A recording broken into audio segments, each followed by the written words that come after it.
Good morning. Welcome to Brandenburg News Network. I am Donna Brandenburg, and it is the 6th day of December, 2023. And thanks for bearing with me here. I had a little bit of a late ghost getting started here because I, in fact, I had an appointment this morning to get ready to take off this afternoon and head south. So it's just going to be gone for a couple of days, but I'll post a lot of pictures once I'm gone. But anyhow, let's get right at this. It is Liberty Essentials with Donna Brandenburg and Bellmawr. How you doing, Bill? Good. Another Wednesday morning. Yeah, this is crazy, isn't it? I love our shows, and we had a great meeting this week, which was really fun. So I wanted to let everybody know. Hang on a minute, I'm trying to get this thing up so I can see the comments here.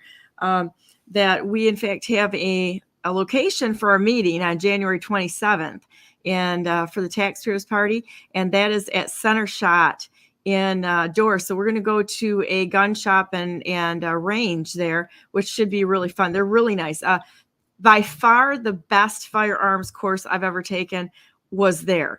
It was because the instructor was so knowledgeable that I could have, it was an 8 hour, 8 hours. That's where I got my CPL from, but I've taken other classes, and I can tell you what, that is by far the best class I've ever taken. So I thought I'd call them and see, and they were able to make some adjustments to the schedule. So it's 1 o'clock on January 27th, and we're going to continue to update you with more information. So please mark your calendar, and I'm hoping that we can even, if somebody wants to take a look at firearms, they can do that also, and that perhaps we can even get some range time if somebody wants to shoot, which would be really fun. So we'll see how this develops. So that's right. Yeah. For those who don't know, Dorr is just this little bitty town. It's just south of Kent County. So we're just outside of the county, but we're close enough that anybody in Kent County should be able to come out. And I know there's a lot of people out in Allegan that I'm going to talk to, and they're going to be there as well. So Center Shot is a good group of people. I've met some of them. I've worked in the past with some of them as well. So and not only are we going to have a meeting, not only will it be informative, but we're also going to have some door prizes, and I'm not going to give away what those are currently, but it's something that you're not going to want to miss. And we'll have something to eat, which will be fun. Yep, there will be some food provided as well. So it should be a really good meeting. Next Wednesday, we're really going to have some more details on it. So I'm looking forward to it. Yeah, I think it's going to be great. It's like it's every time we get together, it's sort of more like a family potluck, and there's no crazy uncles there, which is nice. It's very respectful and a lot of fun. We really enjoy our time together, and it's really amazing when you become such great friends. I mean, when I see you and my oldest son together talking, it's so funny. You guys could have been twins with the things that you talk about and that are important. And, everybody's really about the family, which is what we really have to be focusing on. And I'm going to go ahead and say it again, because everybody out there knows that there's been a little bit of drama out there everywhere. And you know what? We need to protect the family and each other's families and really respect that and help each other along the way. You had mentioned something a while back that when people, because, my daughter just got married, and you had mentioned that when people used to get married, the newlyweds had a whole year off, and the community took care of them because it fostered a good, solid bond, and gave them some time to get to know each other, decide what they wanted to do and how they were going to together not only live their lives, but serve and help the community, so that the community becomes stronger. And the basis of that is the family, which is it can't be overstated. And anybody that's out there mentioning anything that's just wrong about CPS, or there was a couple posts out there, we're going to have to deal with this, because you do not have an idle threat to somebody on their children, or you'll be standing in front of God Almighty, and that's going to be a really bad moment for whoever does that, because I don't think he's going to have a whole lot of he's not going to be listening at that moment in time. It's going to be like, you did what? Okay, now if you want to be stupid, you just pulled the stupidest thing that you could have ever done, and you don't get in the way of families. You help people with their families, and I love that. Your daughters and your wife, they're just beautiful people, and it's very nice to see. Yep. And that's biblical as well. I mean, back in the Old Testament, when a man and wife were married, they were not to lay on any burden to the man. They weren't supposed to add any servitude to him. He wasn't supposed to have any military duty, any militia duty within the nation. And they were supposed to support them in their first year of marriage. And that was solely to strengthen the bond between them so they could focus on their relationship between them and God, and be able to build the family so that when they go back into the community and get back to work, they will be strong enough together to know how to work through the details. And there's not really a whole lot in the scriptures about somebody touching a child. And the reason for that, I mean, besides like Moloch and the child sacrifices that the Gentile nations were doing at the time, the reason why there wasn't a whole lot said specifically about that is because it was unheard of back then. You just didn't do it. Christ in the New Testament said, if anyone would offend one of these little ones, one of these little children that were gathering around him, he said, it's better for him that a millstone be hung around his neck and that it be cast in the deep part of the sea. Right? That is righteous judgment for anyone who would dare touch a child. And you've got kids, and I've got kids. My kids are considerably younger now, but anybody can come after me. I don't care. You know, if you want to slander me, if you want to personally attack me, if you want to make threats, I don't care. We can deal with that one-on-one. But you come after my family or my kids, and that's intolerable. I will not tolerate it, and I will eliminate the threat as I deem necessary if my children are in danger, right? That is what we do as parents, as mothers and fathers. God has graced us with children. They are arrows in the hand of a mighty man, right? And we are tasked with their well-being, with their safety, not the government, not these agencies, not even the community. The parents are in charge of their own children. And there's a reason why, and this kind of segues right into it, but there's a reason why I am an armed individual. Anybody that knows me knows wherever I am, I have my sidearm on me, at least. And if it's myself and another person with me, you know him, there's typically multiple sidearms and several other arms within range. All right. And the reason for that is not only do we protect ourselves, but we protect anybody around us. You can see I'm in my work truck today. I work in Grand Rapids. That's the majority of my work. And I work right down in like the southeast side, you know, things that we used to call the slums. And I see the deprivation that happened. And that continues to happen to these families who get caught up under this governmental system of basically pure slavery. They get into the system and they become dependent on it. And there's really, it's hard to get out of it, because to get out of it, you have to sacrifice everything that you've become accustomed to, and then immediately be able to provide all of that again to your family. And it's really sad to see, but I'm in and out of these kind of homes all the time. And I just did one job this morning already. And there was this little girl, you know, she greeted me at the door. She was probably 6 or 7 years old. She said hi, you know, and I won't give you details about what's going on in that household, but I feel for this little girl. You know, she's there, and she's got just a single mother taking care of her. But while I'm there, I have vowed that nothing will harm this child, right? No outside force will come in. I'm not going to overstep the parents' bounds, but no outside force is going to come in while I'm in this home, because I care not only about myself, the family I'm working with, and my children, but I care about my brother and sister's children out there as well. And I'll do whatever is necessary to protect them. And everybody out there is our brother and sister, because they're created by God. Some of them are a little derpy as brothers and sisters and need to learn how to be a little smarter, but we're still brothers and sisters. And I just want to let you know, everybody out there, Bill and Megan's daughters are the sweetest little girls you've ever seen in your life. They come up, they always bring me pictures of horses and such when we see them, and they're just beautiful pictures, but they are so genuine and so caring to their kids that it's just a beautiful, beautiful example for people to see. And I think that this is another thing too that we can talk about. I would like everyone out there this day. There's a family right now that's hurting very, very badly. And it's not the dad, it's the mom, because somebody went after their kids. And I would love, and we're gonna talk about this because it's not okay.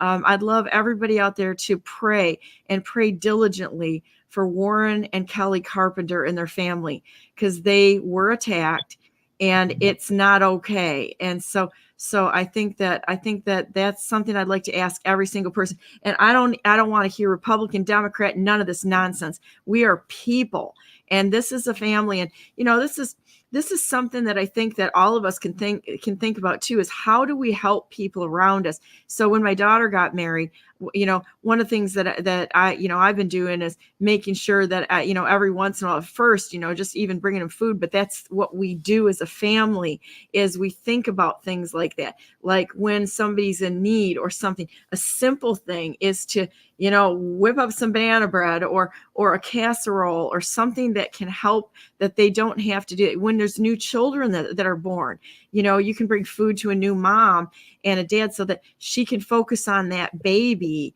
instead of this is one of the ways that we can do that. And when we're older, it's like, being grandma age here at 60, you look at the people that are younger than you and you're like, I remember being there. And I know what that's like to have small children and to birth babies, and to raise children, and how hard it can be. And all of us can look around us and find somebody, if they're older and maybe they need something scraped and painted on their house, or you see somebody that's struggling out there. The MO right now out there, which is despicable, is to call the city or the state or somebody on them to make them comply.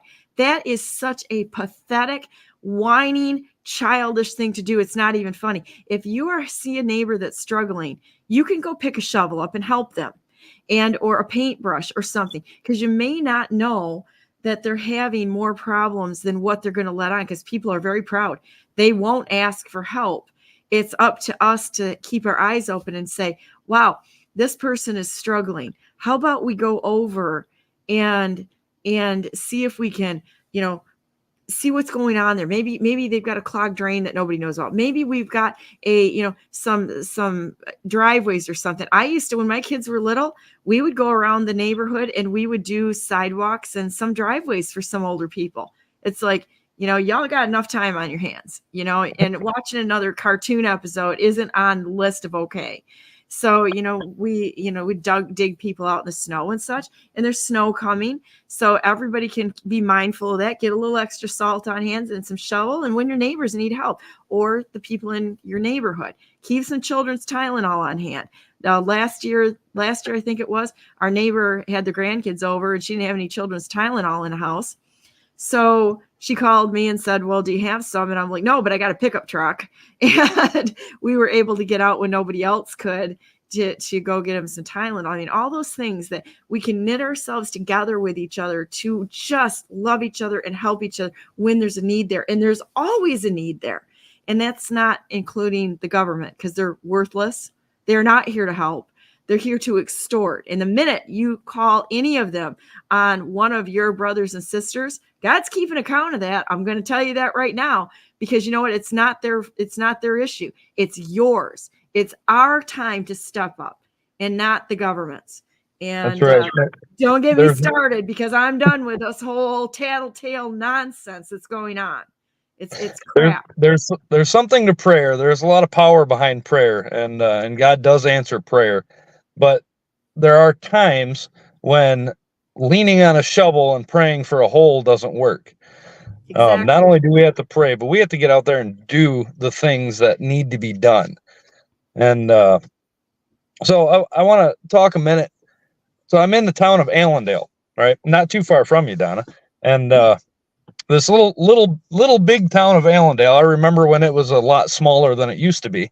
And Grand Valley was a cow pasture. Yeah, but in 2020, people in Michigan might remember this. In 2020, there was a big group back when the protests were common, and a lot of people were trying to tear down the historical statues because they're offended by either the color of the person on the statue or their name or who they represented. And they were trying to tear down these historical statues, and Allendale was one of them. Allendale has a couple monuments built up in town there, and I'm only about a half mile away from that site. And there were a handful of people that said that's not going to happen in our town. A couple of them, actually, the majority of them, I know I've talked to in the past, but they came armed and stood between those who wished to destroy and the statue and said, "You ain't doing this." And by the end of the conflict, nothing was done. They stood there, they protested, and the men with arms stood there and they just held the line. And the reason for that is laid out very simply in our Second Amendment, that for the security of a free state, it's our right to keep and bear arms, right? That is their purpose and use. And those men at that time put that use to power and used that to hold a wall between those who sought to destroy something that reflected our nation's history and the object that they wished to destroy. And it saved it. Those statues, as far as I know, still remain today in Allendale. It hasn't been tried to take them down again. And even the board out here, you know how political boards are. They talked about it and they talked yay and nay, and when it was all said and done, they still remain. So that is the purpose. And I know you want to talk a little bit about this today, but that is the root purpose of why our Second Amendment was put in place, is to stop tyranny, to provide for the security of our state, to provide for the security of our people and those around us, right? Yep. So these men, several of them were from an organized militia, and I won't mention those names, but in our Constitution, we've gone over this before in the past. Our Constitution provides that the militia is the ones who are in charge of executing the laws of the Union, suppressing insurrections, and repel invasions. It's Article 1, Section 8. It's clause 15 and 16. You can read it. And it's the Congress's power. They are supposed to organize, arm, and discipline the militia, right? When in service of the federal government, which means they are supposed to be putting guns in the hands of these people so that they can execute the laws, repel invasions, and suppress insurrections, right? Now, I haven't seen that done in my lifetime. We hold a standing army here now in America, which our founding fathers explicitly denied the right to do for any more than 2 years within a declared war. We are not and have not been there for some time, yet they still hold standing armies. And not only do they hold standing armies, but they force the quartering of soldiers within our states. Michigan National Guard is a perfect example of that. A lot of them are under the federal jurisdiction, and I forget the title 10 or Title 12, something like that. But they are under federal control, and they are being set up to remain standing in the state of Michigan, right? It's unconstitutional in all means. It is the people who are tasked with those duties.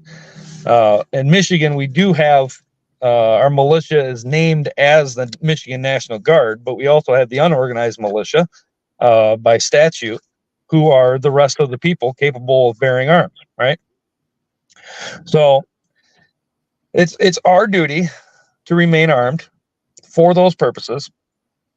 And even though that we're going to face threats by our own government for doing so, if we don't stand and exercise that right, we can watch it being washed right down the drain, right? I'm not going to say several. I'm going to say all of the past administrations in my lifetime have infringed upon the Second Amendment in one way or another, whether large or small. We can see it happen, right? They want those. They want that gone because they know that that's the one thing that will keep them from truly rolling over us and throwing us all in boxcars. That's right. Or the genociding us. Yep. As long as America remains armed, we are the only stand between them and the new world order being set up here. Right. Yeah. All these other nations are looking to America. We are the last stand for liberty here in the world. Right. If we can't make this work, like Benjamin Franklin said, you have a republic if you can keep it. If we can't keep it, then there's no other hope. And maybe somewhere down the future, they might try it again. We might resurrect the good godly men from 1774 and through the Revolutionary War that might be resurrected, but odds of it happening in my lifetime are pretty slim right now. Just seeing the degradation of mankind and the immoralities that we allow. We are supposedly a nation under God, but we have since lost that. And I think was it Nixon or Reagan? One of those, love them or hate them. He said, when we are no longer a nation under God, we're a nation gone under, right? And he was absolutely right there. And until we get back to that, we're not gonna gain any progress in restoration. Yeah, so, and I think it's happening. People are really waking up and seeing what's important, which is the real encouragement. But excuse me, we have to understand the history and the rules that were put in place in order to keep the nation on the right track. And I guess I'm more positive about it because I do think that you don't know what you had until you lose it. And I think that we are in the process of losing it right now, which is one thing that I wanted to bring up this morning. One of the things that we are working on and fighting is this absolutely wrong criminal bill that Whitmer signed into law, which was making a misdemeanor a felony in order to take your guns. So like smashing pumpkins, all those things. This is about having a hangnail and telling everyone we're taking your gun over a hangnail. And the next thing you know, it's like, you got blue eyes, we're taking your gun. The star-bellied sneech type mentality, right? They're looking for excuses to disarm us and enslave the population. And so we're going to continue this fight. And I'm working on some things. Bill's working on some things. We're working on things together. So the thing of it is that the U.S. Taxpayers Party, which is the Constitution Party, it's a Michigan affiliate of the Constitution Party, which Jocelyn Benson, the Marxist globalist, who's been trotting all around the planet here, which I don't understand why Secretary of State would go to the places that she's gone to. That is crazy. That is absolutely nuts why a Secretary of State who is in charge of the elections and driver's license and that sort of thing, which driver's license are technically illegal and should be illegal. And she's trotting around the planet, and this is wrong. This is wrong. I think that we're going to continue to move forward with not only addressing this usurpation of trying to kill the Second Amendment, because that's what it is, which is our only defense right now, to the rest of them falling because they're trying their hardest to censor us into oblivion, and we're already in a surveillance state. They've already usurped the state's rights, and that's the one thing that stands in the way of them rolling over us. And so they're little planted false flags, and which we don't even understand how these people got there because they don't deal with crime or mental illness. Of course, we're going to have these problems. It's all by design. So keep your eyes open, guys, because the U.S. Taxpayers Party, unlike the other ones out there, we're actually doers, not just bitchers. And I think this is a really important thing, is if you go to meetings, you can go to meetings and talk. But what are you doing other than sitting in your echo chamber and then leaving and going to another echo chamber and trying to figure everything out and think and be cerebral. This is as ridiculous as a snow. This is like the non-political version is the snowflakes that go sit in the coffee shops for their safe spot. In my opinion, you got to get out exactly there and get in the fight. There's ways you can do it. You can join General Flynn's and Mary Flynn's thing this weekend, which is Get in the Fight, the child trafficking seminar this weekend. Going to be a great one. It's in Sterling Heights. You can come and join us in the Taxpayers Party and help us find solutions. Bill and I aren't going to put up with any of the nonsense that we see in the Republican Party. That happens. They're gone. We're not going to have any fighting or kicking or slapping or any of this nonsense. It is a statesman event. And if you want to join us as statesmen, figuring out how to contact all of our elected officials and or remove them, or find a legal process to remove those that you have usurped the Constitution, our rights, and have set themselves at war with not only God or us, but God also. And so there you go. Yep. Yeah, you got to realize Thomas Jefferson in his speech to the Virginia delegation on religious freedom, he defined the word infringement for us, right? And he was one of the proponents for the Second Amendment, but he actually defined the word infringement. And he said that is a repeal or to narrow the operation of a right. Okay. You can apply that to all of our God-given rights. If the government deems it necessary to write a bill that would dare even narrow the operation of, right? Which means maybe add a tax to, or maybe file one extra piece of paperwork, or go through a background check, you name it. If it narrows the operation of us people to exercise our right, it is an infringement and it's a violation, and it should have been stopped dead in its tracks right when it was mentioned. Right. Yep. And the same thing goes for the Second Amendment. That specifically says shall not be infringed. Right. That is the easiest amendment to follow. I mean, if you want a clear, cutthroat right of the people that you don't even have to think about, it's the Second Amendment. Right. There's clear, concise, and to the point. That's right. There is no gun debate amongst us. Right. In the Constitution Party, at least in the U.S. Taxpayers Party, I'm going to speak specifically, there is no gun debate. If you want to come in and try to debate gun rights, or debate which firearms are legal and illegal, or debate who can have them or who can't have them, we're not having it, right? There is no debate. It is perfectly crystal clear how our fathers have laid that out for us. And any infringement will be met with the necessary amount of force to try to stop it before we have to reverse it. And at this point, we're to the point, I don't know how many people know this, but if you go to the Michigan legislature and search out the gun logs in the Michigan Penal Code, right, it's section 750, you print it out in regular point font, and you will print out 22 and a half pages. This was 2 years ago. It's larger now. But 22 and a half pages of gun laws. And a lot of them have to do with felony violations, such as, threatening somebody with a firearm, or brandishing, or, things of that nature. But the majority of it are all infringements on the right to keep and bear arms. 22 and a half pages. That's just in the state of Michigan. There are 50 states in this union, plus a couple territories. And there's federal legislation, the Gun Control Act and the National Firearms Act. Both of those are unconstitutional.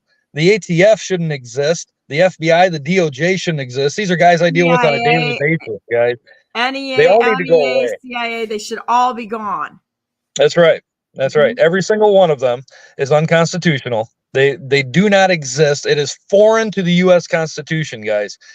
And it's time. This generation needs to put a stop to it, because if this generation doesn't, you're leaving it to our kids' generation to do it. I'm not willing. We're going to be slaves to these people because that's what they want. Yep. I am not willing to suffer my kids to put up with a fight because I wasn't willing to fight it. So come see us at our meeting. All right. January 27th. You can meet us in person, ask us questions. I'm always willing to talk to people. A lot of people say that I'm unapproachable, and I don't even know what that means. I got a nice gray beard. I mean, I think I look like an old man, even though I'm 36, right? But I love talking with people. As long as you're not just going to sit there and try to debate with me about something inane like gun control. Okay. Well, if they want to debate, then you better come ready with the laws like Norton versus Shelby County that states that none of these organizations, and it stare decisis, that none of these organizations that they created to enslave, to weaponize against us exist. The only reason why they exist is because we comply, we go along with it. And I'm looking forward to my next guest because he did what I did when we shut down. I went right up to two cops and I said, arrest me now because I'm not going to comply. They wouldn't do it. I tried, and I'm like, man, I got to try this a little bit harder, right? But I did not close down, and nobody should have closed down. Nobody, not one business out there should have forced vaccinations or use it as threat or conversion or coercion. And in my opinion, any business that required their employees to have vaccinations, forced vaccinations, or anything like that, they committed treason against this nation because it was a violation against another American to deprive them of their lawful ability to provide for their families. And they were weaponized. And the same thing with the Health and Human Services. When we clean this state out, and it's going to happen, that cut is going to be so deep. People are going to be shocked because you cannot force someone. There are employees. Do you realize? They are a service contract. The government is a service contract. If you hired anyone on the planet that has failed as bad as the United States government, only an idiot would keep them employed at the point where we are right now, because they have so spectacularly failed their oath of office, failed us, been involved in trafficking children, drugs, and weapons. They're the largest trafficker on the planet, guys. And the same thing with this whole CPS nonsense. CPS is the biggest child trafficking organization on the planet. They get about $1 million per kid that they legally kidnap. And look at what they did to Troy Smocks. He's the first one that was arrested in J6. They held him illegally at gunpoint for 4 hours. And when you read his whole case, which they keep scrubbing from the internet, but which I put out there, the whole thing, and so everybody can read his charges against them. And he's got a $2.3 billion suit against the United States government. I hope he wins, because we start pulling the plug on these people's money because that's what they're after. This is how, people talk about grab your torches and pitchforks. Don't go there. That's stupid. That's what they want to do. That's what they did at J6, is to get people provoked to reaction. If we're going to react, we have to react in a lawful way, in a good way. The law's on our side. We do not want to go in that direction, but we can clip their wings by cutting off their money supply. Stop paying these organizations or buying from organizations that are chipping in to these globalist structures. Stop doing the things that fund their activities. Stop complying and focus on your family and your community to serve there. And then just don't even participate with them. You don't have to follow. There's a cost for standing. I'm not going to say that. I'm not going to be like the insurrectionists there in J6, which were federal agents. It was a fedsurrection there, and anybody with half a brain can look at that and see exactly what they did. With the video footage and everything. That's what they want. They want to provoke us to a violent action to come against our own people. You don't need to do that. There's a lawful way to handle this. And the U.S. Taxpayers Party, which is the Constitution Party, is going through that process right now. And I can tell you, Bill is the chairman. I'm the first vice chair. If either Bill or I saw this party going to something that, let's say resembles the Republican Party, the Democrat Party, we will personally burn it to the ground. And we will pop up doing something else. But before that, we'll kick out the offenders who are just there to tear us down from within. We're not going to tolerate it. That's right. couple of years ago, I was actually a man came up to my father, who was the chairman at the time, and he was trying to garnish votes. All right. Now, put the election system aside right now, and you think about it the way it should work. The person that with the most votes would win. Correct. Mm-hmm. Putting election fraud aside, but this man actually said, "Why would I want to vote for the U.S. Taxpayers Party or any candidate? Right? Don't vote for the party." I said that wrong. Don't vote for the party. Split the vote. Okay, so like go ahead and if you have dog crap and brownies, are you going to eat it? That's the Republican Party. It's dirty, right? You got to vote with your conscience. You got to vote with the way that you think and let God handle it. That's one of the biggest lack of faith motions I've ever seen in my life. Split the vote, split the vote. So we're just going to vote for the lesser of two evils, which is still evil. Yeah, you got to read what James Garfield said about the lesser of two evils. That's the worst of treasons, he said. But this man said, "Why would I want to vote for one of your candidates? Because eventually your party's just going to be corrupt." And I agree with him. Eventually, if you let it go far enough, history will repeat itself if we don't put a stop to it. And this party would probably end up similar to the Republican Party. That may be decades down the future. I don't know.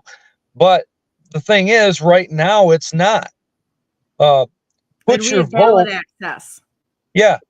Put your vote where your conscience lies, and let God do the rest. Right? We don't have to vote for the lesser of two evils. Actually, we shouldn't vote for the lesser of two evils. Let me put it that way, because come Judgment Day, you're going to give an account for everything you did. And when you are asked, why didn't you vote for this man when you knew he stood on principles, he would uphold his oath. You could see by his actions he was ready to move, but instead you voted for somebody because that person couldn't win. You deemed it necessary to pull your vote because that person couldn't get enough votes to win, right? Use your head here. If it takes votes to win, why would you pull your vote from somebody?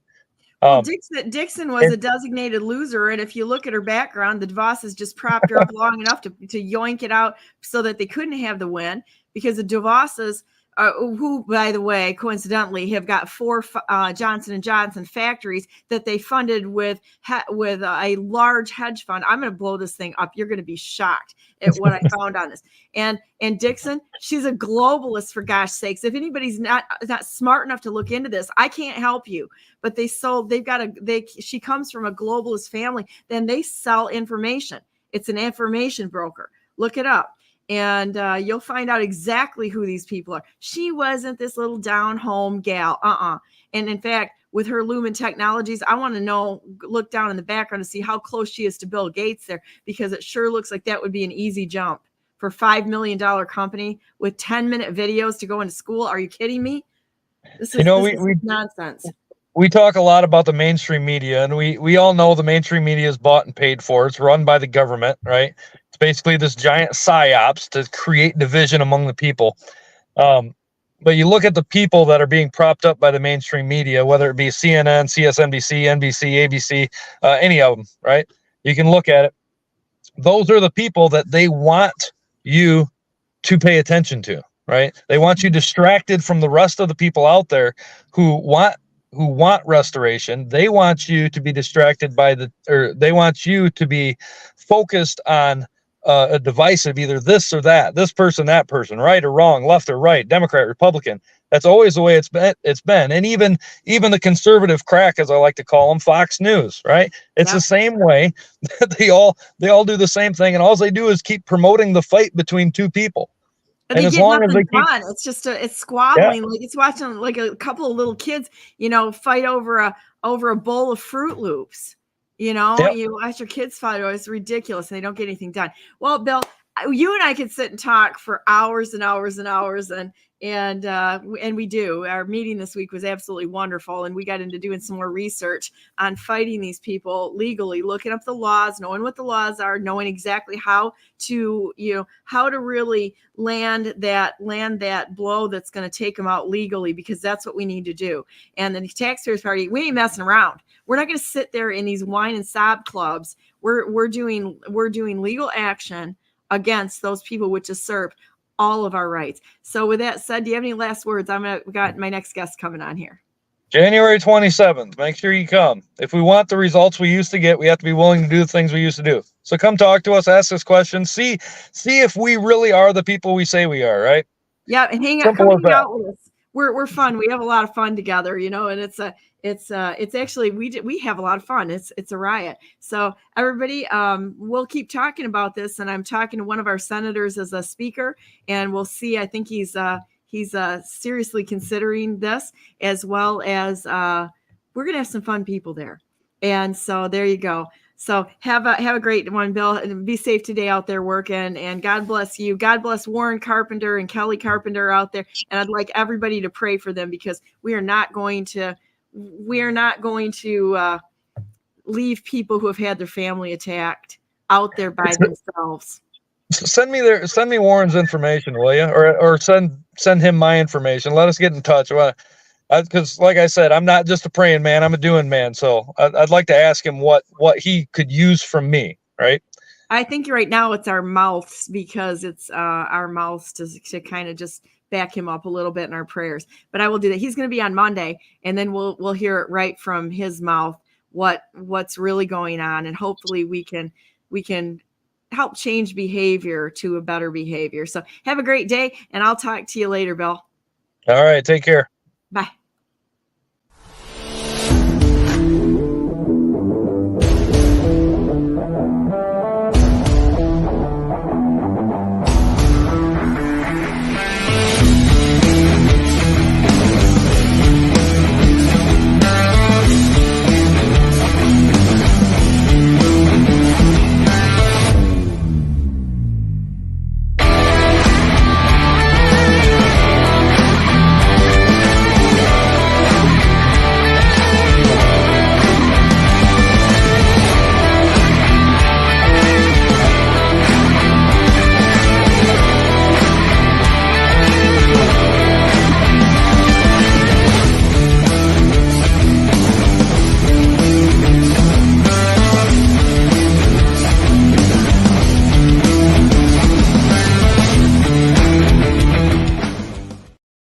Good morning. Welcome to the second hour of, well, it's actually, because we cut the first one short here, the second segment of Brandenburg News Network. I am Donna Brandenburg, and it is the 6th day of December, 2023. And I want to bring in my next guest. We have Holly DeBoer and Ian Smith. How you doing, guys? Hello. Good morning. So welcome to the show. And I'm so proud of you. I've been talking to a lot of people about your event. How's the ticket sales going, Holly? Did they bump up some? They're going well. We're getting there, and people are getting excited. It's kind of fun, and I know sometimes it's the last minute thing, and everybody's racing to the finish line, and but we're excited. I want to say hi to Ian this morning. This is the first time we've actually seen each other. Hello, friend. How are you? Good. All the phone calls that we've made back and forth. So looks like you landed where you needed to be in some sunshine there, Ian. Yes, I have landed in Florida. So it's can't complain. No, that's where I'm now too. So I'm finishing up some last minute things here, and then heading back to Michigan for the event. So all righty. Awesome. I'll be heading up that way pretty soon. Yes, you are. Very cool. I'll be joining you in a couple of days down there too. So at least today, I'm flying down to Florida. Yep. Awesome. So looking for some nice warm weather. So let's talk about this a minute, because I've been talking about Holly and Alexa and what they're doing. And Ian is speaking at their, here, let me pull up your website here a minute, is speaking at your event. So talk about your event a minute, Holly, and I'll get this pulled up online. Yeah, so our event is next Tuesday, December 12th. We're at Thousand Oaks, and Ian is our speaker, keynote speaker for the night, and he is going to talk about during his time of defying the governor down there for the unlawful lockdowns and shutdowns of businesses during COVID. And so what we're going to do is we're having a night, and basically it is the Gettysburg Gala. Our tagline is "Don't Back Down." We have a great lineup coming with a Trump impersonator, and Justin Barclay is emceeing. We have so many people that are involved with this behind the scenes, just making this happen. We feel fortunate that this is Red Pill's first event through the gate. And so we're just excited about what our PAC is going to be able to do to help constitutional Michigan leaders get elected from a school board to local and on through, and just kind of run alongside of our community and kind of educational events that will be coming up for us. But the focus on this event next week is honoring Lincoln and his ability not to back down and what he fought for our country during that time. And we feel fortunate that we have our own patriot in the house with Ian Smith that will be talking about his time in our timeline here in America of not backing down and standing up for what is right for our God-given freedoms in this country. So we're super excited about all the people that are attending and just the message that is going to be out there, and just rolling forward how this is going to look, and especially during this time now that we're starting to hear a little bit of residue, right? Like, version 2 might be coming up on the docket, and this time as Americans we need to just stand up and be brought to that precipice of saying we're not doing this again, and then Absolutely. stand back for it. So we're super excited about the message that Ian is bringing and his experience and the promotion of his book. So we'll let Ian talk about those things. Before we go to Ian, I'd like you to make sure that people know how to get a hold of you. So tell the website and then the day and the location of this event so that they know where to look, where to sign up. And I'm giving everybody another task to do today. Go to the website, sign up for this, buy tickets. If you can't come, you're contributing to a worthy cause, because I like these gals because they just went off on their own and they decided to do something, not in a group think kind of way. They're like, I want our country put back. And they got together and they did this without anybody's party's permission or help or anything. This was 2 gals that decided, you know what, we're going to figure out how to get good candidates in place. And it's not going to be by party. It's going to be the best candidate will get the help from us. And so, you know what, if we want good people that are willing to put their lives on the line to do this kind of work, we have to support them. So I would like to see at least 10 people go to that website, buy a ticket. If you can't come, oh, well. It's like I'm sure everybody out there has donated to stupider stuff, okay? Because I've seen it happen. This is at least a really good place to donate. And if you can't come, you're supporting a really great cause. And 2 gals who have just had tremendous opposition for what they're doing, and sabotaged by the Republican Party, for God's sakes. Like, surprise. Everything. So yeah. So you go to redpilledmi.org, and Donna could probably show the website up on the screen again here in a minute, but redpilledmi.org, you're going to click the upcoming events, and you're going to hit where it says Gettysburg Gala. There is the button for purchasing tickets.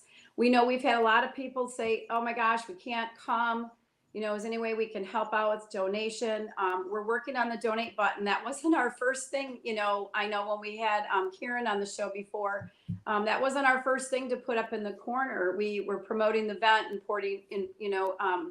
promoting the cause and the speaker for this thing. But since then we've asked people about donations, and absolutely. Or if you want to help somebody else attend the event, we're trying to get a table together of young people to come out and hear this message. I know I was listening to William, your last guest, about how we can't fall asleep on our watch. You know what I mean? We don't want it to be where the next generation has to deal with it. But we want it to be where they come out and they're inspired by doing things. Turning Point Action will be there for their table as well, for promoting for young people to come on board. But if I'm give my phone number today. If somebody is like, hey, so do that. I put mine out there all the time. So if somebody wants to get a hold of me, call away. I pick up the phone. So go ahead. What's your phone number? 617-197-6627. If you need some help walking through. Try that again. I stepped on you. Yep. No, it's 616-719-7627. And so we can, just text us first, say interested, and then we can make a phone call to you and we go from there. But so we're super excited about this. Again, redpilledmichigan.org. And we've got to get tickets and numbers in by tomorrow at noon, because we're having a plated meal. And so we want to make sure Thousand Oaks has enough time for their kitchen staff to work their magic behind the scenes, and so that we're taking care of everybody there. So. Okay, Ian, tell us about your story and let people have a sneak preview of what you're going to talk about. And because I love all the business owners out there that, like me, just said, screw all ya, we're not going to shut the doors. I mean, this is how you fight back. Of course. First of all, thanks for having us on the show. And Holly, thank you for putting this event together. It's something I'm super excited about. And it's really, really important. And my story, for anybody who's unaware, I was one of many business owners in the country that fought back. My story was probably the most widely heard. We got very fortunate at the gym. We caught the attention of Tucker Carlson very early on. And for that reason, we were blessed with the support of millions of Americans across the country. We had a 2-year battle with Governor Murphy and his tyrannical lockdown. They threw pretty much the entire weight of the state against us. We faced every possible mechanism. And because the people supported us, because people in our immediate circle, people throughout Jersey, people throughout the country, and even people throughout the world supported us, they gave us the social firepower to withstand anything that they threw at us. Just a quick recap: we shut our business down originally, because we just didn't have enough information to stay open. We were very wary of the idea of shutting down. However, we didn't know what we were looking at. So we took the original 14 days to see what the government would do. And that was obviously a mistake. But looking back, like I said, it was a decision we made because at the end of the day, we do care for our fellow Americans, and the information that was available to us at that point was not enough for us to confidently stay open. So we shut down, but very quickly, my partner and I, we wanted to understand the who and the why. Who was shutting us down, and what were we so afraid of? Excuse me, the who and the what. What were we so afraid of? So we paid attention to two things. We paid attention to the science, and we paid attention to the politics. And very quickly, politics was politics as usual. The federal government and the state government overpromised and underdelivered in typical fashion. They said everything would be okay. They said that it would only be 14 days. They said that they had a handle on it. They said that they would keep us updated, and they did none of those things. We looked at Capitol Hill, and we saw the same old Republican Democrat BS where they were kicking the ball back and forth. And the science didn't make a whole lot of sense because we kept going to work. We were a brand new business at the time. We were only open 9 months, and we had plenty to do to keep us busy. And, the TV was telling us that they were stacking bodies in New York City and that people were dropping dead in the streets of China. But everywhere I went, everybody seemed okay. The hospitals were empty. I had friends that were riding around. It was a giant fraud. I mean, it was a fraud.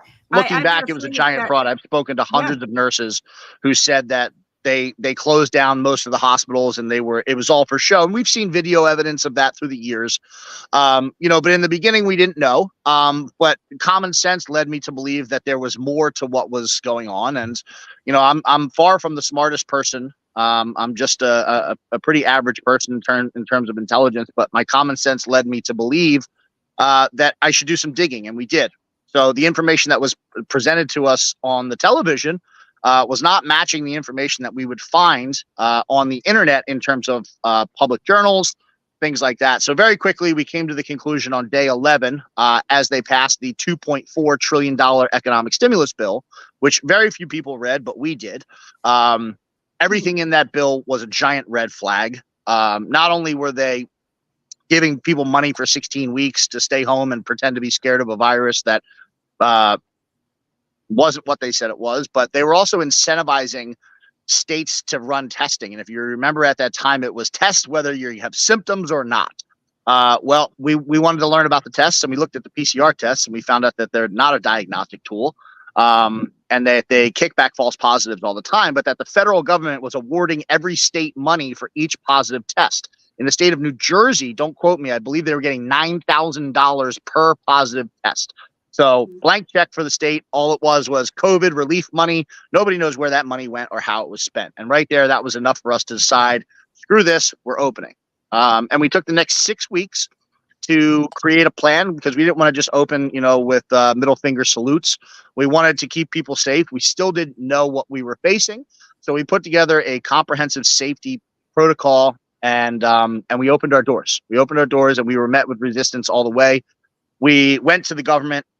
We went to the local government, the county government, and the state government and said, here's our plan to reopen. You guys said 2 weeks. It's been 8. We're going to open 2 months to the day. If you want to come and talk to us about it and be reasonable, you guys have a plan. Here's our plan to reopen not only our business, but every small business, every church, and every school in the country because we need to get back to life. And of course, nobody wanted to talk to us. So we said, okay, we're going to open. Met with resistance every stretch of the way. In total, we had over 90 municipal citations. We were given 5 felony charges. We were arrested. We were fined a sum of $15,497.76 per day for every day that we were open via a unconstitutional court order. We had money taken from our bank account to the tune of $200,000. We had a couple $1 million in uncollected fines.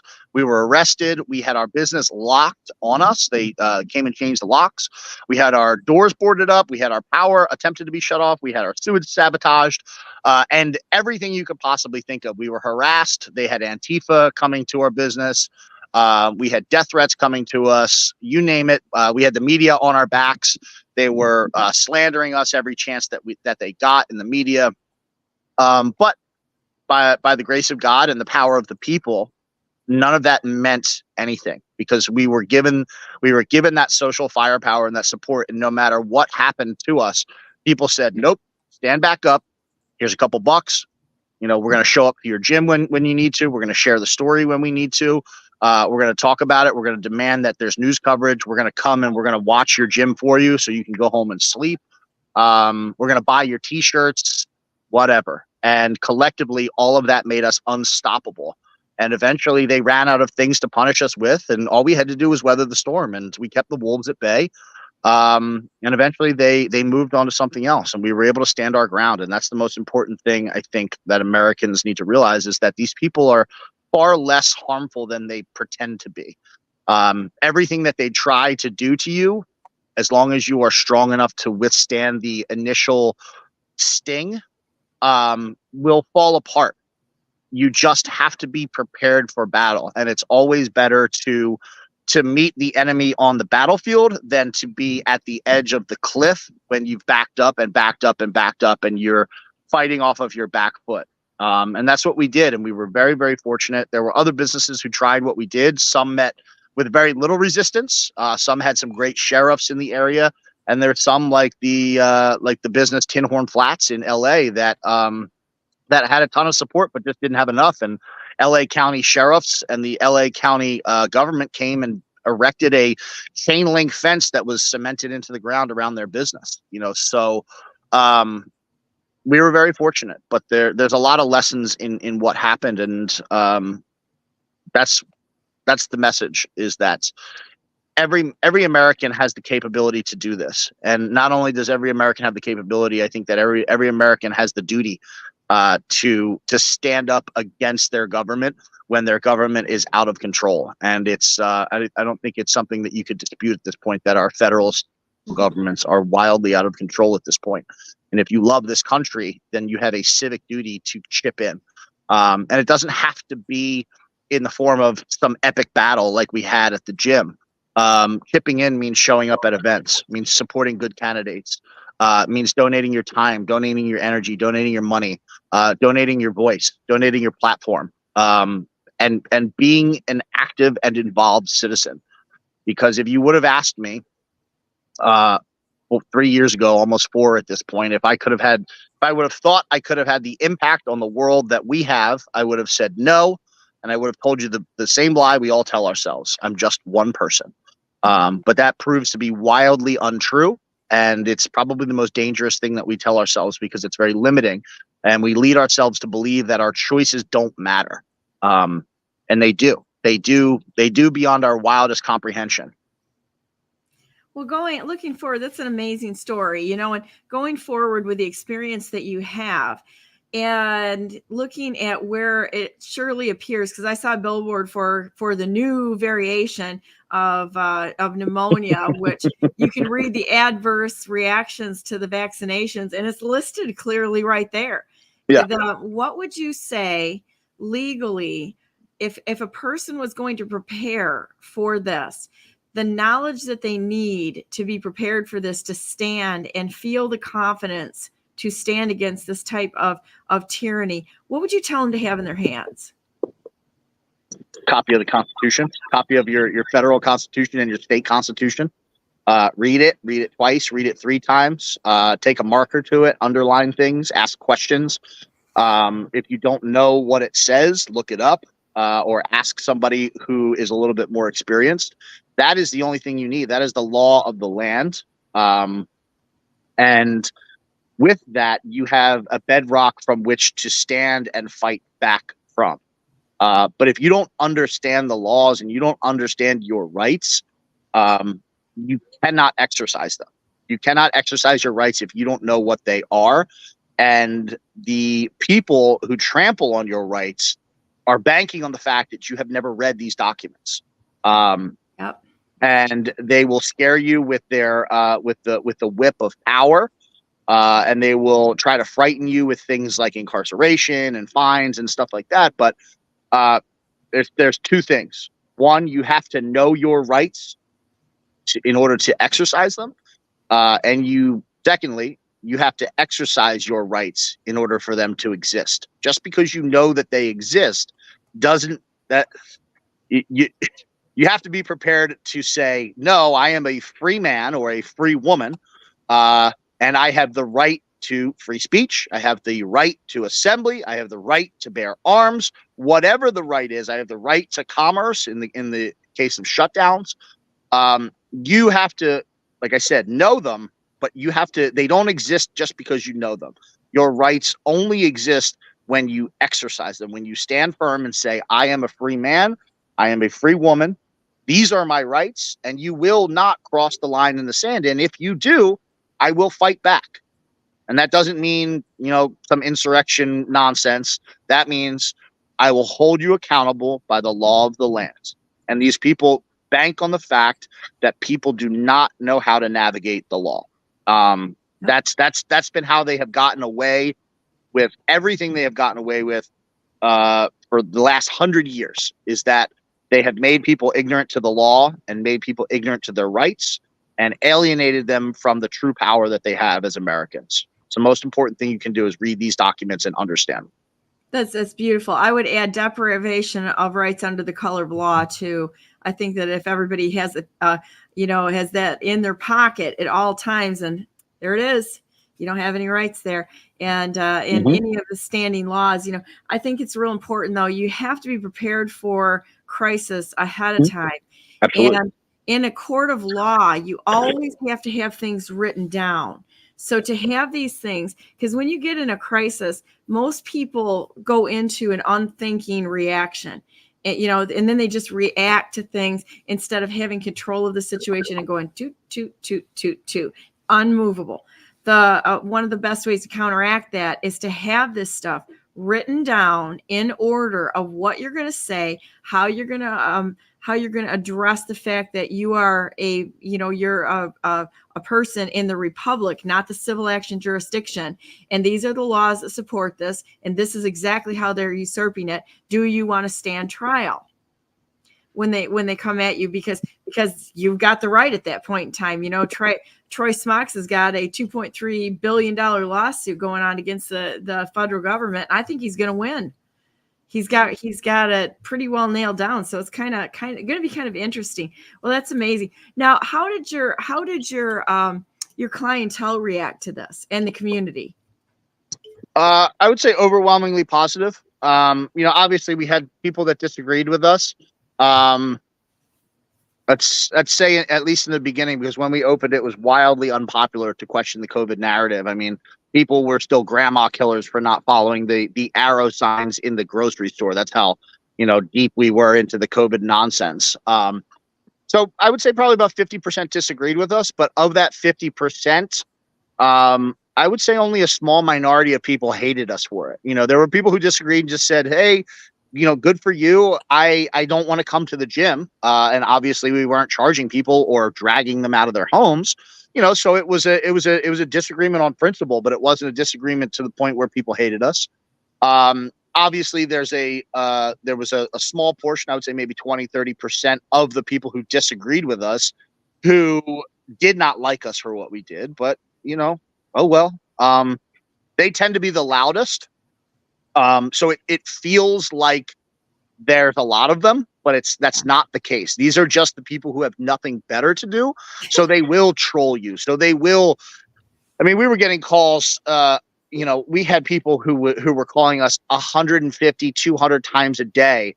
And, it would be, hello, this is the gym. And they'd be like, F you, you POS, I can't believe you. And it would be like, click, hang up. And then there would be 7 more calls of people being like, yo, hey, this is, so-and-so from Washington State. I just want to say I love you guys.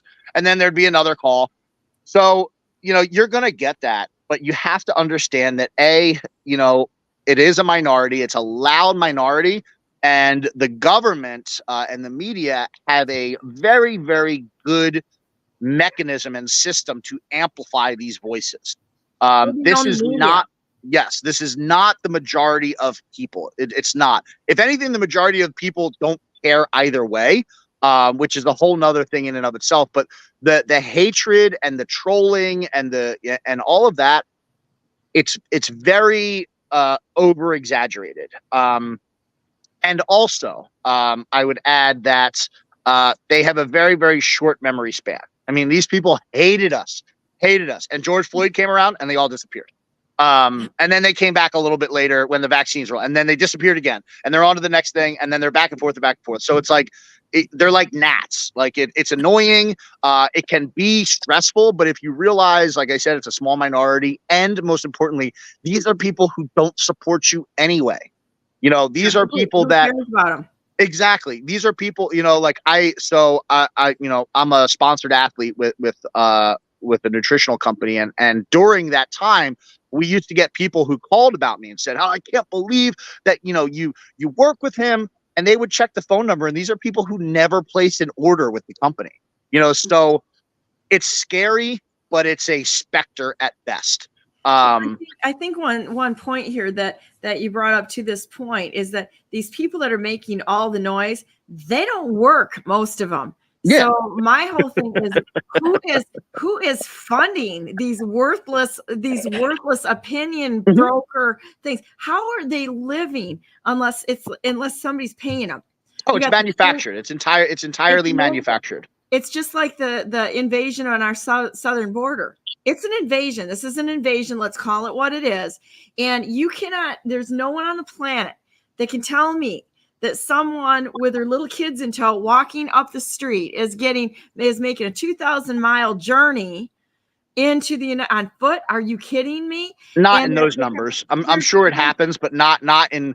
There's no just organic collection of thousands of people who are like, hey, let's just start walking down the road and join all these other people because America. No, they're being pushed in by NGOs, and you can find the websites of these NGOs that post the routes that have supply routes and stuff like that. And that's the same thing with a lot of the protests you see. You can go on Craigslist during the time of any major BLM protest or anything like that, and they will pay you. You're even seeing it now with the Israel-Palestine. They're being paid on both sides. There are there are organizations in support of Israel. And they're the same organization at the top. They're looking for conflict between the two sides. They're like paid actors. So while the rest of us are out there trying to earn a living and pay for our families, these losers have nothing better to do than create problems and to be a paid insurrectionist. Once you see that,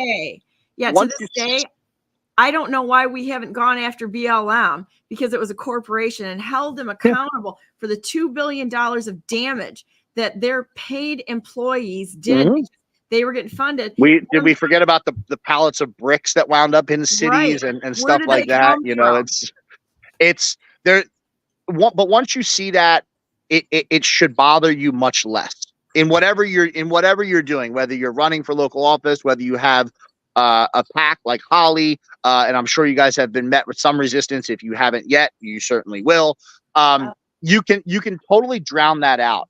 And to finish out that question, you know, in terms of what was our membership like, it was overwhelmingly positive. And as we proved ourselves, that ratio of 50-50 became 60-40, became 70-30, became 80-20. And eventually, because we were doing the right thing, because we were respecting people, you know, we didn't tell people that they couldn't wear a mask in the gym. We just said that you didn't have to.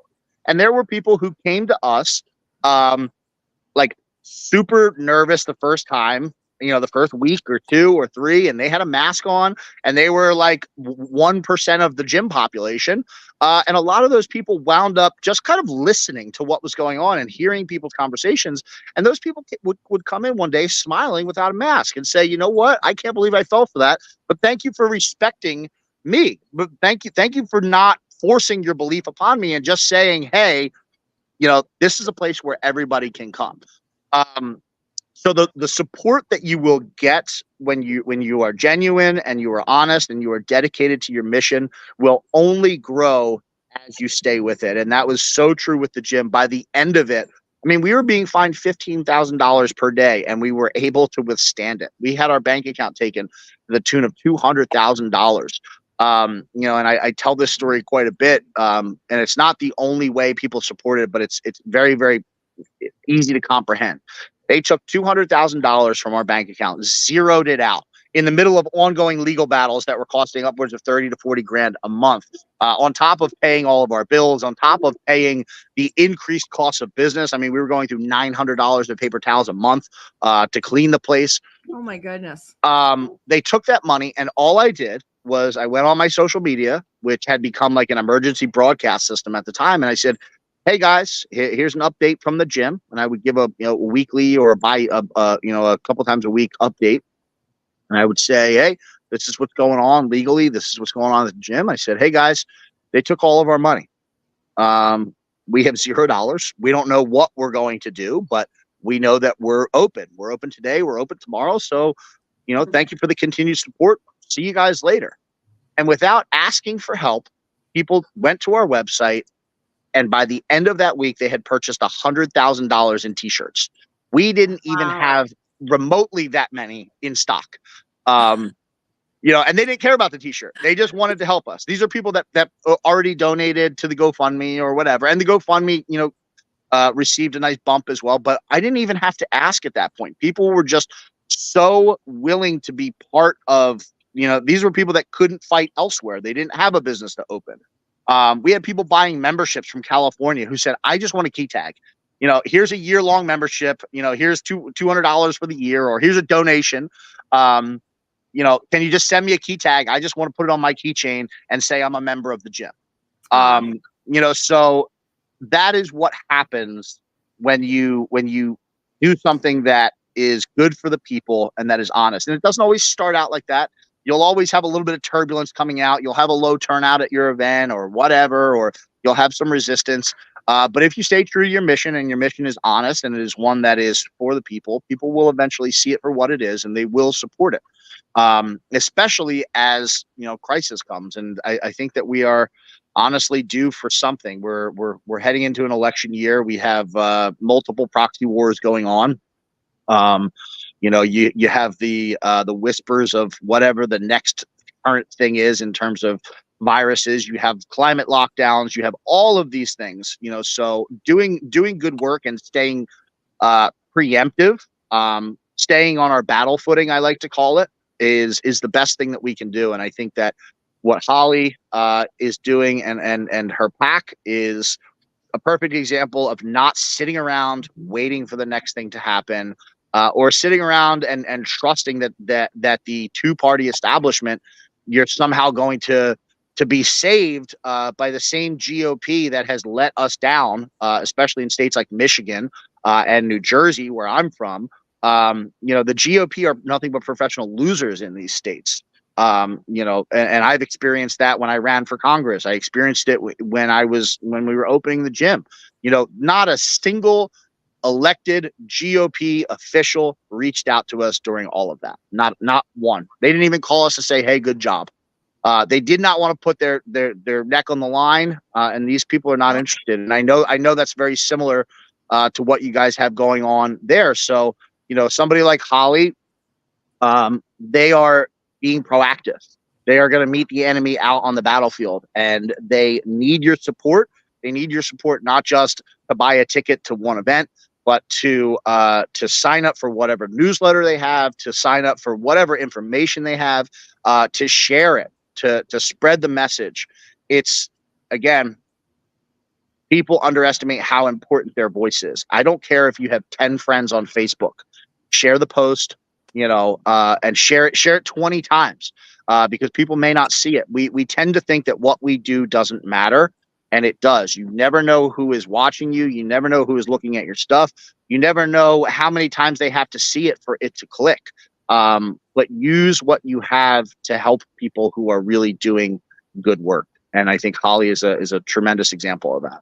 I agree with you 100%. And so I'm going to add to the task list of signing up for this event, everybody, is to go out and put these posts and such out there on social media. I know everybody's in groups with thousands and thousands of people, because I am, and I know everybody is, right? So if you have the ability, and there's Telegram, that's what I'm primarily on Telegram. There's Twitter, there's Getter, there's True Social, there's Facebook, there's all of these places where you can post this information. Takes 5 minutes.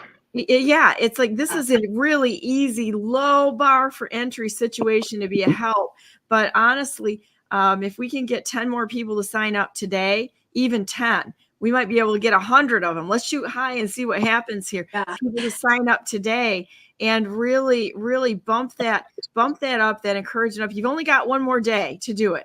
So we're coming up to the line for, you're not going to be able to go and listen to Ian speak and listen to all the great people that are going to be there and make some new friends who aren't afraid in the face of tyranny, because this is what's going to take. You're going to have to get into groups, and you're going to have to prepare. They're going to do it again. History repeats, and there's still the same idiots in place right now. At least in Michigan, there are. We're going to have to replace them with some better candidates. And perhaps if you stand with people that have the courage and also have gone through the process, it'll be easier for you to say, "Hey, guess what? I could run for this." Because anybody out there is qualified. If you haven't sat in the seats before, for gosh sakes, if you sat in the seats politically, automatic disqualification, in my opinion. If you have never taken part in politics, I think that's fair. You're qualified. I don't care if you're the dog catcher. I don't care what you do. I don't care at all. You don't have to be, especially if you're not qualified. Yeah, right? I don't want people who are qualified to run for office, because the idea of political office, as it was intended, was not to have a class of people who are qualified to be politicians. The idea of a career politician is one of the biggest and most toxic issues that we have, because it's supposed to be a government of the people, by the people. So if you're a school teacher, if you're a dog catcher, if you're a stay-at-home mother, any of these things, you are qualified to run for office. You are more qualified than the polished turd who went to law school and then started working in politics as a political operative and decided that he was going to run for politics. Those are the people that we need to keep out. And we need to, when I ran, I am in no way, shape, or form qualified to run for office.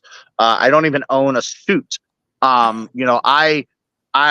rough around the edges. I curse. I'm not your average guy when it comes to political office, but we resonated with 40% of the voting bloc in doing so.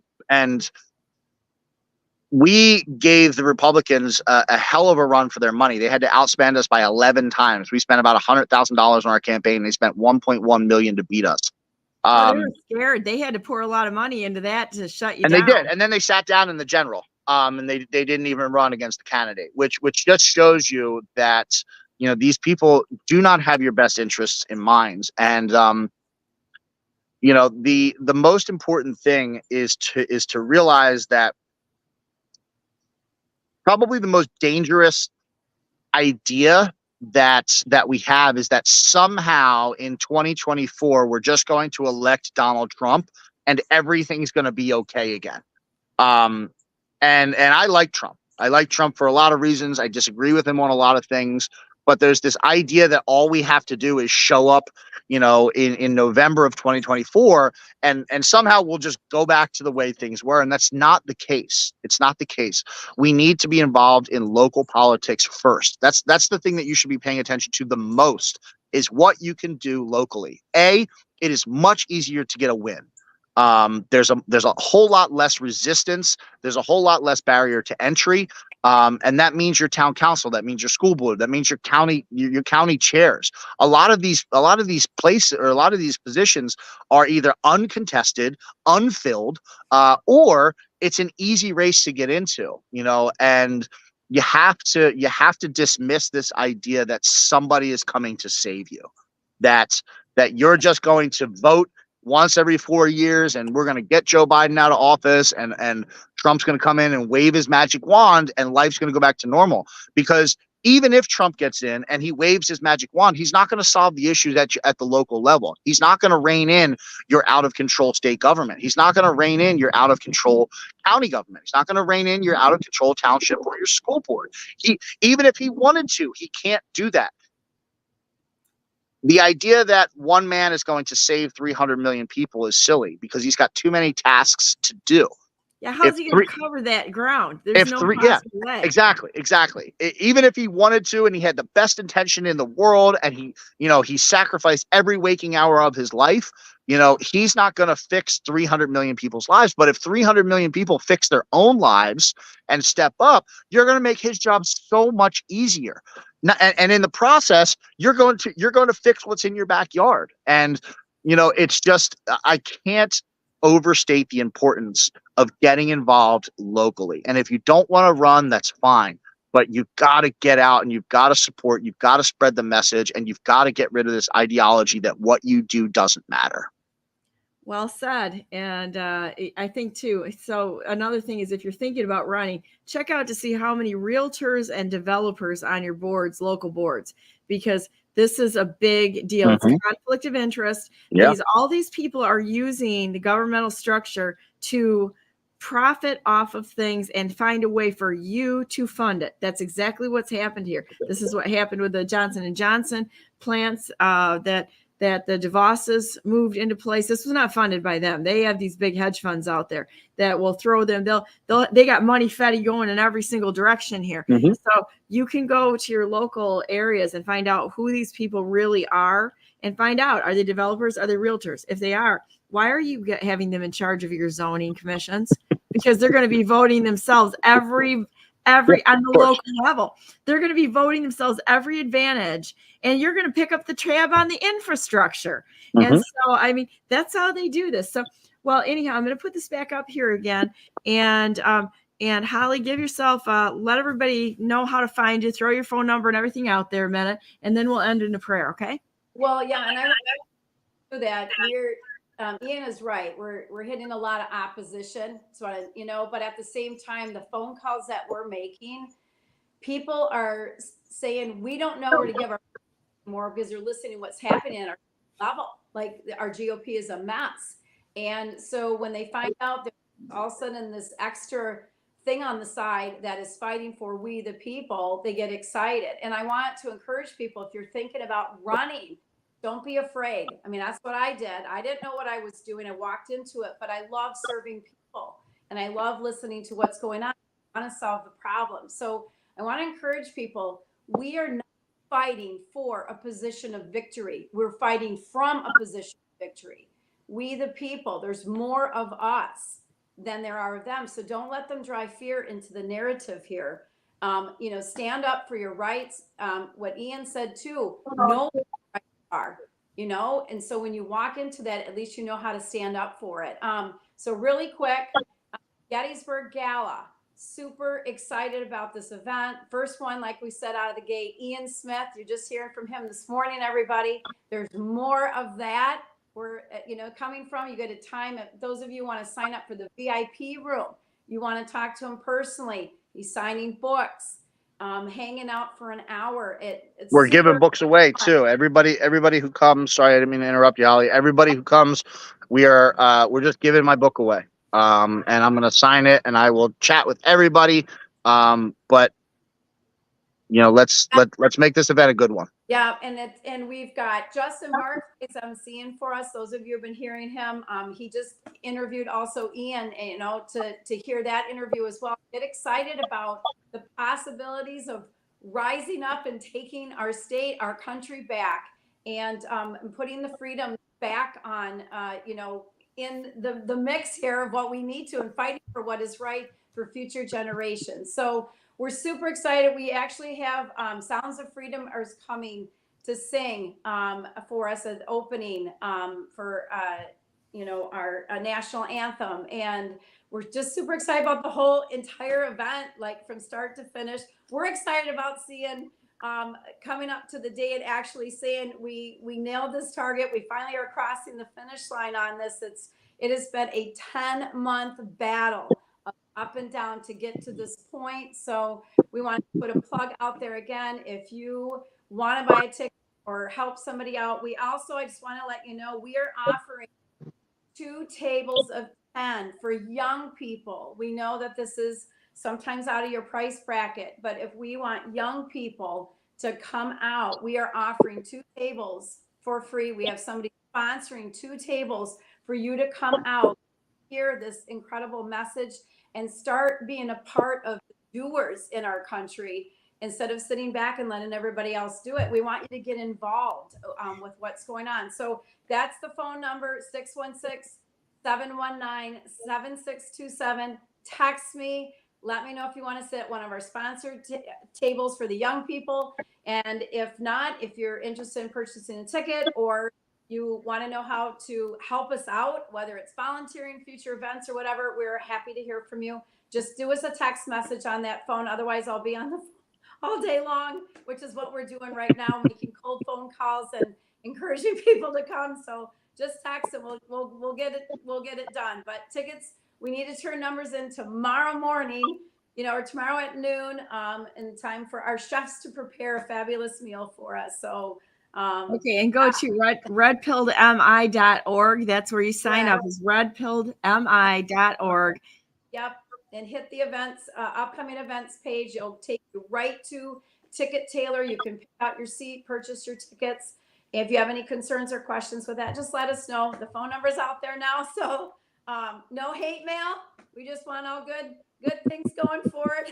Hey, if you get hate mail, you tell me, and I'll put it out on the broadcast, and we'll make them run for their little troll holes. Okay.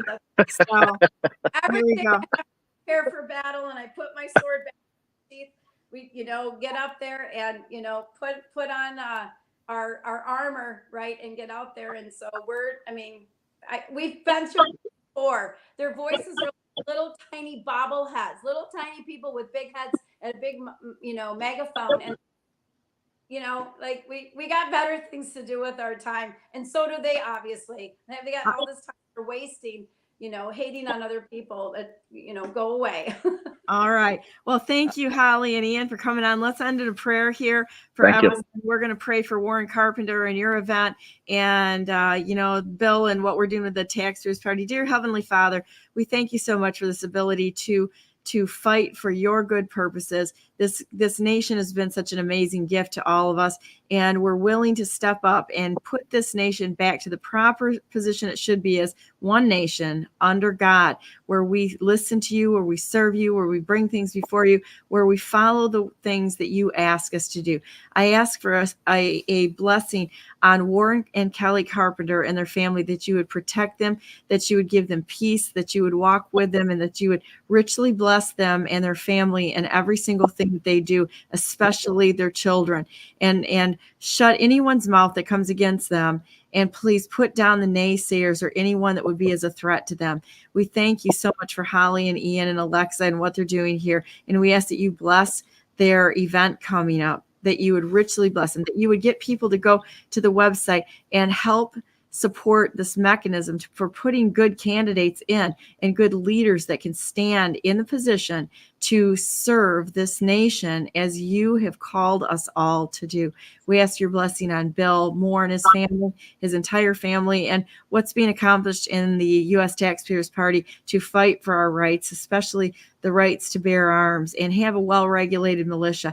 We find this to be, it's not only from your word, but it's the way that this nation is supposed to run and to defend those rights given by you and guaranteed by the Constitution.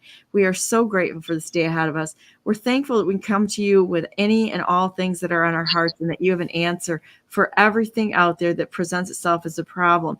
We are so thankful that you're such a great friend to us, and we want to be a wonderful friend to you. Thank you so much for sending Jesus Christ, our Savior, to die for our sins. And we can't imagine the incredible gift that you've given us, and it just keeps getting better every day.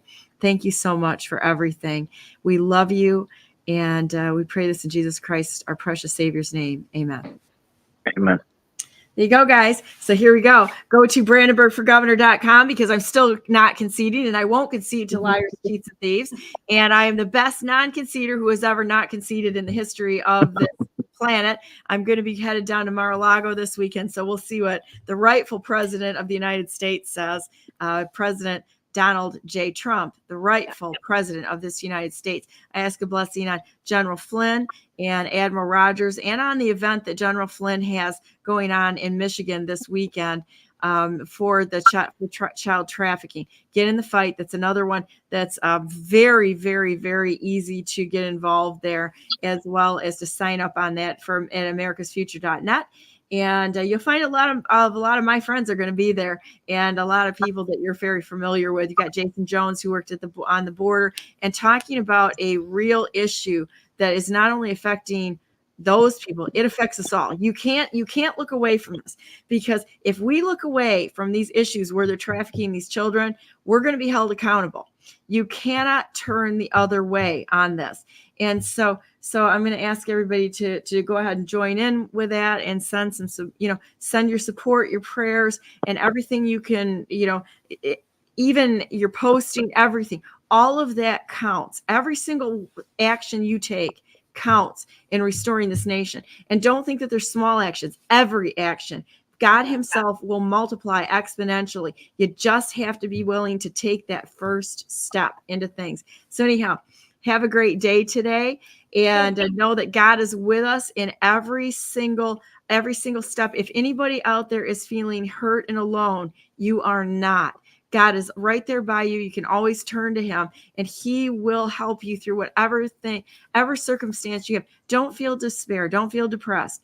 Our country is going through, honestly, growing pains, because we have to change what we're doing. Is sometimes you have to see the old stuff disappear and rebuild again on what the foundation was. The pure foundation at the beginning of this nation is where we start building, rebuilding what the enemy has taken down. So at any rate, God bless you all. Do the her hands thing. God bless you all. God bless all those whom you love, and God bless America. Have a great day. Make it God bless America. Thank you, ladies. Hey, Start Donna, make your choices. Before we go, we got a special message on our phone. Can we play it real quick, like 30 seconds? Yeah, sure. Okay. We'll see if it's loud enough. Well, hello there, Holly, and that betcha. This is Donald. It's great to be here on the Brandenburg News Network. I heard you guys are great Americans, great patriots. Tomorrow I'm going to be having so much fun. But right now I'm here to let everybody know that I'm going to be with Ian Smith, another great patriot, on Tuesday, December 12th at the Gettysburg Gala. It's going to be wonderful. It's going to be huge. All right, at the Thousand Oaks Country Club in Grand Rapids, Michigan. All right, we're cheering you guys on. I want you to go to redpilledmi.org for tickets. That's right. That's redpilledmi.org for tickets to the Gettysburg Gala. If I'm not there, my doppelganger will be there. It's going to be great. And don't forget, I will be running in 2024. My slogan, in 2024, Biden will be hiding. Take care, everybody. Bye-bye now. Oh, that's funny. That's your impersonator that's going to be there. Oh, that's funny. Yes, Donna, we so appreciate it. And it was great hanging out with you, Ian. I cannot wait to be here in town next week. And Looking forward to it. All at the event together. So going to be a great time. Start that counter going up for the ticket sales, guys. It's time to break. And we'll see you. I'll be doing some posting on my Telegram channel at Brandenburg, the number 4 MI, as I'm down at Mar-a-Lago as well as New York City the next day. So we'll be talking to you soon. Have a great day. See ya. See you Monday.